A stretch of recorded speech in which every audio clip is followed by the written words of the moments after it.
as you know, is Pride Month, and we are celebrating the LGBTQ plus community's history, resilience, and progress made toward equality. And a new graphic memoir by actor and activist George Takei is telling his coming out story just in time. You might know him as Zulu in Star Trek or from his work as a civil rights activist. Now Takei is sharing a new side of himself, sharing his personal journey of coming out as gay at the age of 68. I spent most of my adult life closeted, showing the world a character that was almost my full self, but not quite. Something similar, but not quite the same. Almost like a rhyme. I lived life as a rhyme of myself for so long. But when selfish politicians threatened the rights of my community, I finally decided enough was enough. And that moment changed everything.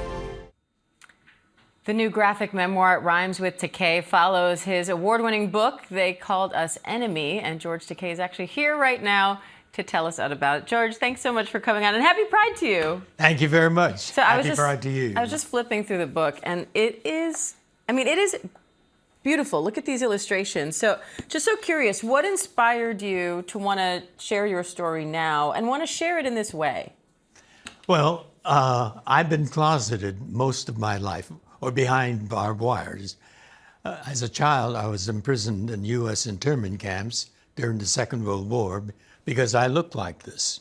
I'm of Japanese ancestry, and we were at war with Japan. And the country went crazy and blamed Pearl Harbor on us. And so we were put into these barbed wire prison camps.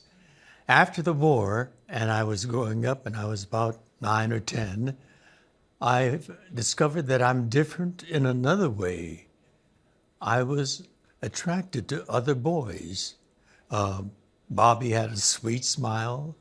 Richard, the very athletic guy, must have come from a poor family. He had short T-shirts. His mother didn't buy him new clothes as he grew. And when he played basketball and he would throw the basket, the T-shirt ran up and his athletic midriff was exposed. And I knew I was attracted to boys. And other boys didn't feel that way. Mm-hmm. I was different again. But this time I could hide that difference inside. And another thing I found out as a teenager was my heartthrob was Tab Hunter, a big movie star. Every movie from Warner Brothers starred Tab Hunter. But a scandal sheet exposed him as gay, and he just faded. No more. And so I knew that what I wanted to be was an actor like Tab Hunter, and it was a passion, but that exposure of him as gay told me that you can't be an actor if you're gay. So I had to be closeted so that I could be cast. Was it the kind of thing where you got so used to it you almost didn't realize while you were in it, or did it feel painful all along the way to keep this secret? You never get used to it. You're always conscious of the fact. You see a good-looking guy and you try to train yourself to not just watch him. Or in the library in college, there's another attractive guy 2 tables away from you studying, and you don't stare at him when he's looking around. And so you learn that you got to be discreet. You got to make sure that people don't know that you're gay. And also that I wanted to build a career as an actor. And they started casting me. And I was acting more than just the script. I was acting the part of a straight actor.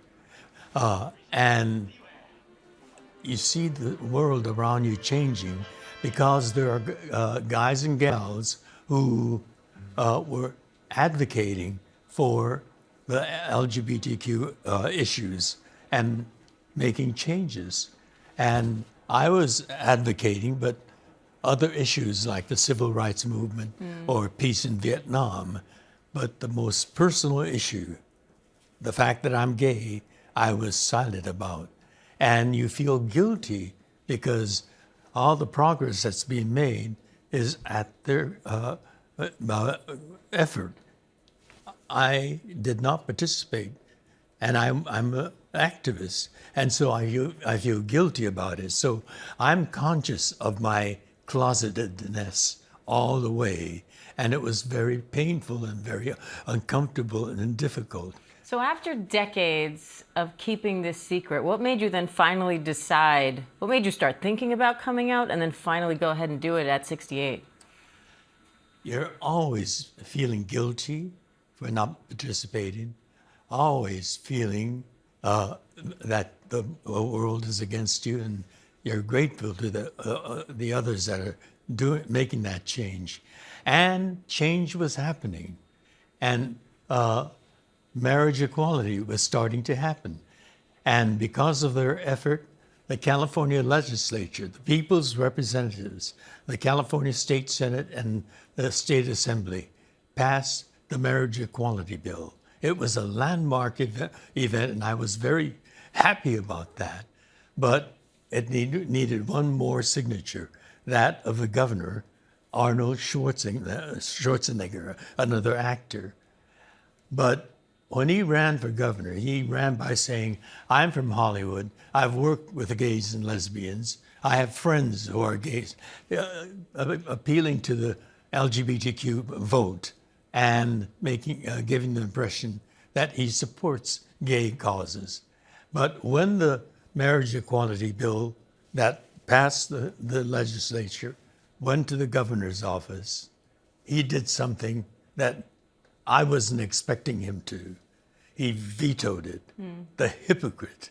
And really that hypocrisy was underscored because he was carrying on with his housekeeper at the same time under his wife, Maria Shriver's nose.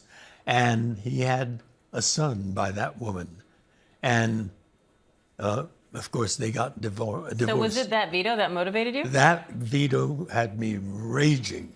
And I said, I'm going to do it. I've had a good enough career. I'm willing to live a different kind of life.